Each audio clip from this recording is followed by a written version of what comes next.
Hey everybody, my name is Lisa Miller. I am the Director of Counseling here at StartBupe.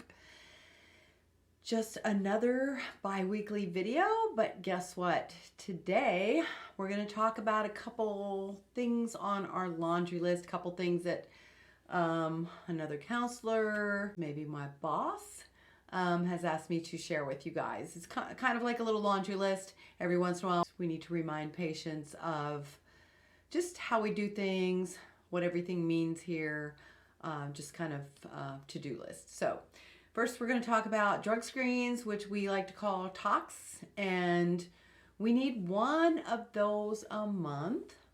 And as long as it comes in and it's consistent, meaning it has everything in it that it's supposed to have, it doesn't have anything extra in it, then that's it. That's all we need is one a month. What I would recommend so that you remember that is to get your drug screen done when you pick up your medicine, or when you call in your medicine, or when you are out of medication and you're trying to get some more, go ahead and do it then. Anything that's going to prompt your mind about, hey, I need to get my drug screen in. I know the months fly by really quickly and it's easy to forget. Okay, so number 2, if the drug screen is not consistent, that means that it has something in it that it's not supposed to have, or it doesn't have in it what it's supposed to have, like the medication.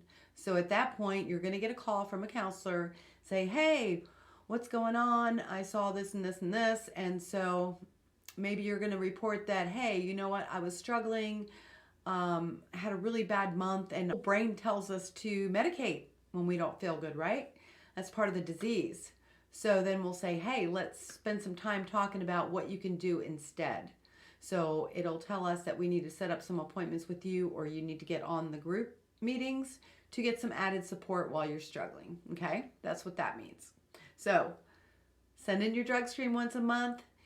If it's not consistent, we'll ask you for another one. Please send that one in promptly. Okay? All right. The other thing is we are doing follow-ups for everybody in the program.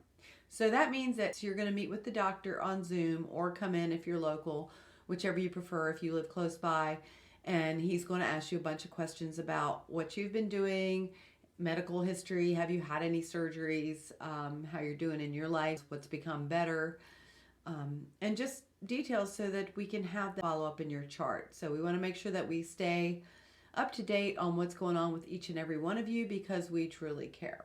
All right? When you get that follow-up call to schedule that, number 1, if you schedule it, show up, okay?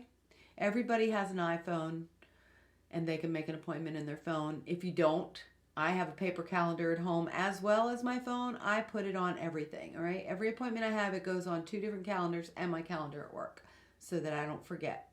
So practice being proactive about your treatment. If you can't show up, something happens, an emergency for your follow-up, please give us a call and reschedule. Don't just not show. That's not cool. We're trying to improve ourselves, and we're trying to become more responsible and take care of our life things that we need to take care of, and that's one of them. Don't not show up. Give a call. Reschedule it. We're happy to do that for you if there's an emergency or something. All right? I think that's about it. If you guys have any questions, please feel free to give myself a call, Krista, or anyone on the staff you can talk to, and hope you guys enjoyed those holidays. If you're like me, we're glad that they're done. February has started. February is going to end. It's a short month, and guess what? Spring is coming. So everything looks better when it's warm, for me anyway. All right, I hope you guys are doing well. Talk to you soon. Peace from StartBupe.